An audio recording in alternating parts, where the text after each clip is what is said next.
ઝઘડિયા જીઆઈડીસીમાં આવેલ ગુલશન પોલિયર્સ કંપનીમાં કામદારોએ પડતર પ્રશ્નોને લઈ કંપનીને આવેદન પાઠવ્યું હોવાની વિગત સામે આવી હતી। ભરૂચ જિલ્લાના ઝઘડિયા જીઆઈડીસીમાં પ્લોટ નંબર 762માં આવેલ ગુલશન પોલિયર્સ નામની કંપનીમાં કામદારોના પેન્ડિંગ પ્રશ્નો સમસ્યા અંગે કંપનીને આવેદન આપવામાં આવ્યું છે। કંપનીમાં સોર્બિટોલ સ્ટાર્ચ પ્લાન્ટમાં કોન્ટ્રાક્ટમાં કામ કરતા કામદારોની અનેકવાર રજૂઆતો છતાં કામદારોના પ્રશ્નો કંપની દ્વારા પૂરા કરવામાં નહીં આવતા હોવાની વાત કંપનીમાં કામ કરતા કામદારે ટેલિફોનિક વાતમાં અમારા પ્રતિનિધિને જણાવ્યું હતું, જેમાં કામદાર દ્વારા વધુ જણાવતા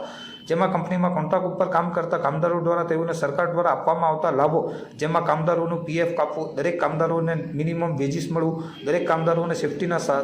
સંસાધન સહિત લાભ આપવા, ગ્રેડ મુજબ પગાર વધારો, જૂના કામદારોને કંપની રૂલ ઉપર કરવા, પ્લાન્ટમાં પીવાનું સ્વચ્છ પાણી, સંડાસ બાથરૂમની વ્યવસ્થા, ઓવરટાઈમ ડબલ કરવો, કેન્ટીનમાં આપવામાં આવતું ભોજન નાસ્તો સસ્તા ભાવે આપવા વ્યવસ્થા કરવી, કાયદા મુજબનું બોનસ આપવું, કોન્ટ્રાક્ટમાં કામ કરતા કામદારોને આવવા જવા માટે કંપની દ્વારા ટ્રાવેલ્સની વ્યવસ્થા કરવી જેવા મુદ્દાઓ પર લેખિતમાં આવેદન આપવામાં આવ્યું છે અને કંપની મેનેજમેન્ટ સાથે ચર્ચા ચાલી રહી છે। જો 10 દિવસમાં આ બાબતે જો કંપની કોઈ નિર્ણય નહીં લે તો કામદારો દ્વારા આંદોલનની ચીમકી પણ ઉચ્ચારવામાં આવી છે। ત્યારે ઝઘડિયાના જીઆઈડીસી સ્થિત ગુલશન પોલિયર્સ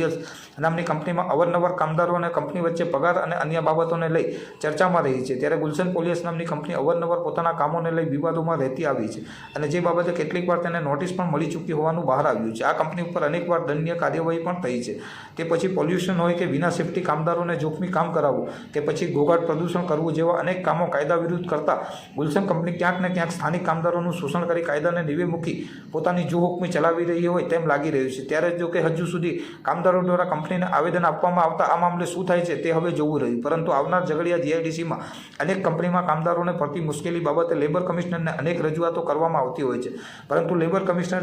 કમિશનર દ્વારા આવા ઉદ્યોગો પર કેમ કાર્યવાહી કરવામાં નથી આવતી તે પણ એક મોટો પ્રશ્ન લોકોમાં ઉદ્ભવ્યો છે। હાલ તો આ બાબતે સમાચાર પ્રસિદ્ધ થતાં ગુલશન કંપની અને કામદારોનું નિરાકરણ આવે છે તો પછી વિવાદ હજુ વધુ વકરે છે કે પછી આ મામલો 10 દિવસમાં શાંત થઈ જશે તે હવે જોવું રહ્યું।